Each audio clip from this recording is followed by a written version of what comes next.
Alhamdulillahirabbil alamin. Asyhadu an la ilaha illallah wahdahu la syarikalah wa asyhadu anna Muhammadan abduhu wa rasulullah la nabiyya ba'd. A'udzu billahi minasy syaithanir rajim. Wa iz ta'azzana rabbukum la in syakartum la azidannakum wa la in kafartum inna azabi la syadid. Al-Quran surat Ibrahim, Quran surat 14 ayat ke-7. Bapak Ibu para jemaah yang dirahmati oleh Allah, hari ini kita telah berada pada tanggal 14 Safar 1446 Hijrah, bertepatan dengan tanggal 18 Agustus 2024 Miladiah. Hari kemarin kita sebagai bangsa Indonesia mensyukuri nikmat kemerdekaan Republik Indonesia yang ke-79 tahun. Tema yang diambilkan tahun ini Nusantara Baru, Indonesia Maju. Maka sengaja pada kesempatan ini kita ambilkan ayat Al-Quran surat Ibrahim, Quran surat 14 ayat yang ke-7, memaknai kemerdekaan dalam perspektif Islam. Bapak Ibu para jemaah yang dirahmati oleh Allah, kenapa tema ini yang menjadikan suatu momen kita sampaikan? Karena ini adalah merupakan konsep yang tertuang di dalam pembukaan Undang-Undang Dasar tahun 1945. Pada alinea ketiga, di dalam pembukaan Undang-Undang Dasar tahun 1945 itu jelas atas berkat rahmat Allah yang Maha Kuasa. Dan itu tidak diamandemen semasa ini.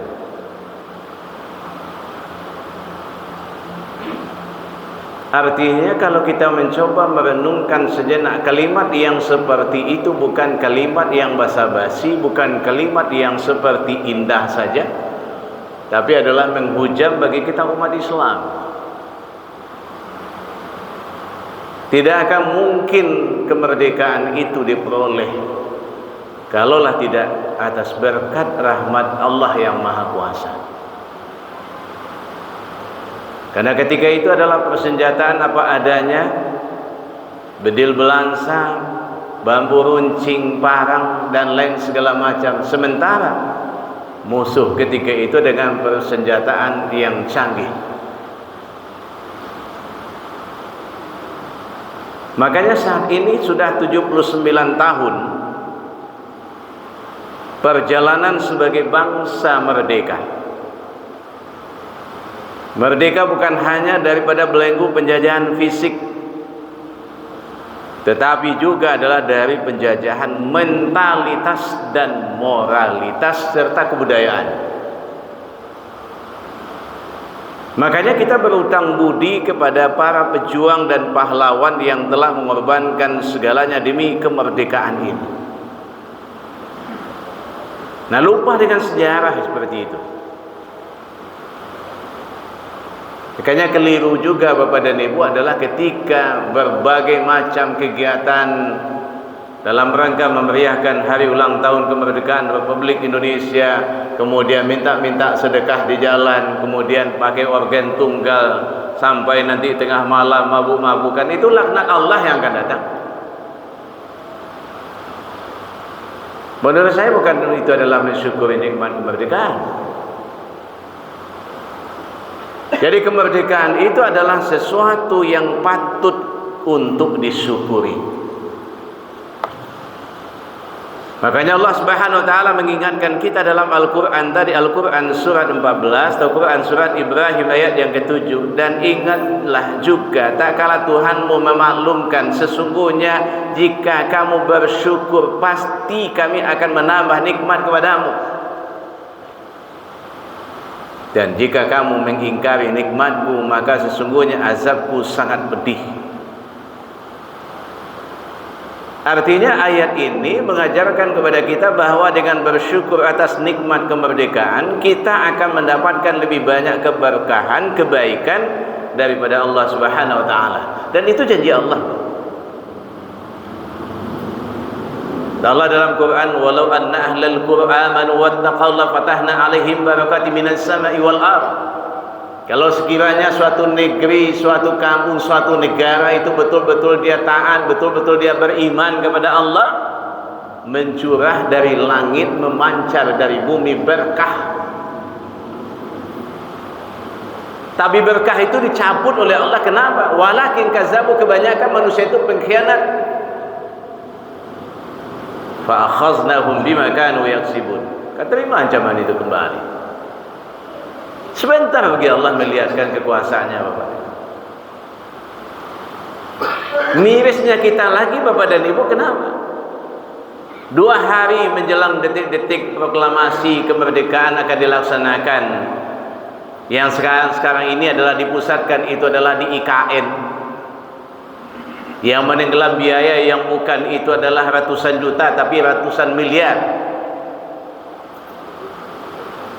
Coba bayangkan Bapak dan Ibu, adalah untuk menyewa Alphard saja sebanyak 1000 buah. 1 hari 25 juta. Tidak kurang adalah untuk hanya merayakan hari raya, hari ulang tahun kemerdekaan Republik Indonesia yang ke-79 tahun ini di IKN, tidak akan kurang menenggelam biaya daripada 500 miliar.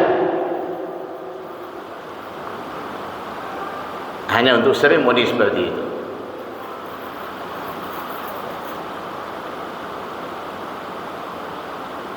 Makanya kita kembalikan Bapak dan Ibu. Nah, sekarang ini malas pula kita menaikkan bendera. Di mana spirit daripada kepahlawanan kita sekarang ini muncul? Baca sejarahnya kembali. Ketika itu adalah bendera Belanda itu berkibar di Hotel Yamato. Warnanya adalah merah, putih, biru. Gagal ketika itu adalah perundingan. Naik itu adalah ke atas. Dengan bulu kemennya naik ke atas. Ketika itu adalah akan merobek warna birunya, tinggal lagi adalah merah putihnya. Kalimat yang keluar adalah Allahu Akbar. Itu terjadi tanggal 18 September 1945. Ini kadang-kadang pelecehan pula kadang-kadang. Menaikkan bendera saja tidak mau, kemudian kadang-kadang dicari pula tangkai sapu yang patah diikatkan nanti di pagar. Itu pelecehan namanya. Sementara dalam undang-undang jelas.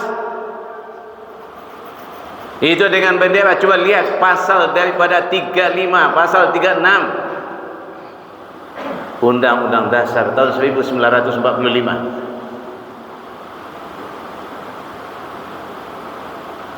Miris juga kita Bapak dan Ibu, adalah sudahkah kita merdeka? 2 hari menjelang daripada detik-detik proklamasi kemerdekaan, keluar lagi larangan. Ketika adalah anak kemenakan putra putri kita, diantaranya yang muslimah, ingin memakai jilbab menutup aurat, malah disuruh buka.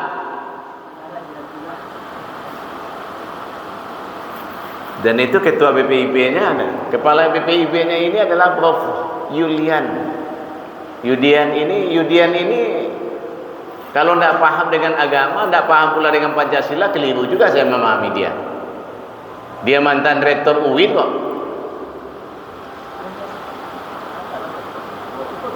Coba bayangkan, coba. Dengan enaknya dia mengatakan tidak ada paksaan, itu hanya sukarela, hanya ketika itu adalah pengukuhan. Dan kemudian nanti pengibaran daripada bendera merah putih ketika itu adalah tanggal 17. Apa bedanya? Sementara peraturan yang dia keluarkan sendiri, yakni nomor 3 tahun 2022, di halaman 134 itu jelas boleh itu ada pakai jilbab.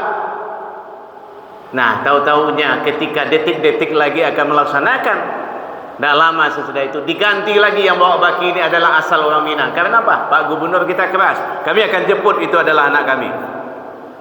Diganti menjelang itu, digantilah itu adalah dengan anak Kristen, mendiskreditkan Islam.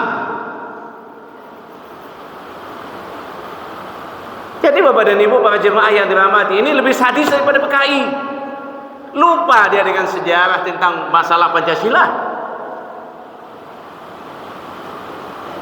Coba baca lagi kepada tim perumus dari BPU PKI 36 anggotanya sampai kepada PPKI. Ada 2 singa ketika itu yang tidak mau menghilangkan 7 kata di dalam Piagam Jakarta itu. Sementara Piagam Jakarta itu Mr. Aam Ramis yang di dalam tim 9 itu adalah PPKI ikut menandatangani tanggal 22 Juni tahun 1945. Tapi ketika akan dijadikan sila pertama itu ketuhanan yang Maha Esa, dihilangkanlah 7 kata yang ada di dalam Piagam Jakarta itu, menjadi sila pertama ketuhanan yang Maha Esa. Siapa yang bersikeras tidak mau menghilangkan? Ki Bagus Hadikusumo Kasman Singodimejo. Beliau ketika itu adalah pengurus besar Muhammadiyah. Jadi Bapak dan Ibu para jemaah, ini perlu kita sampaikan. Ini pelecehan namanya terhadap Islam. 2 singa itu tidak mau menghilangkan. Tapi ketika didekatilah Mr. Muhammad Yamin, didekatilah Tengku Muhammad Hasan dari Aceh, Pak Kiai terimalah ini demi negara. Ketika itu Pak Kiai mau menerima, asalkan BPU PKI dan PPKI menerima sila pertama itu adalah itu ketuhanan yang Maha Esa adalah tauhid, kata Ki Bagus Hadikusumo. Ini kenapa kita dilecehkan? Ini orang ini, Prof Yudian ini orang Pancasila atau bagaimana dia?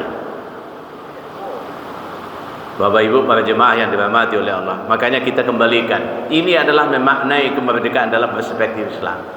Bukan hanya dengan manjat-manjat batang pinang, itu pembodohan kalau menurut saya. Itu adalah kolonial Belanda, itu Ratu Belanda dulu mengadakan perlombaan seperti itu. Diadakan itu bahan makanan pokok di atas, kemudian nanti pribumi naik. Payah dia mengambilnya itu, adik tertawakan itu. Tambah lagi dengan perjuangan itu bagaimana Jenderal Sudirman. Jenderal Sudirman itu adalah ketika itu adalah Bung Karno ditawan, kemudian Bung Hatta ditawan di tempat yang berbeda. Apa kata Jenderal Sudirman? Saya bersama rakyat. Beliau sedang sakit, ditandu ketika itu. Karena beliau adalah mendapat penyakit adalah yakni penyakit paru. Ditandu beliau. Beliau yang memimpin perang beliau. Jenderal. Bapaknya dari TNI. Tapi tidak kaya. Tidak sama dengan jenderal sekarang, ini ngurus tambang kerjanya.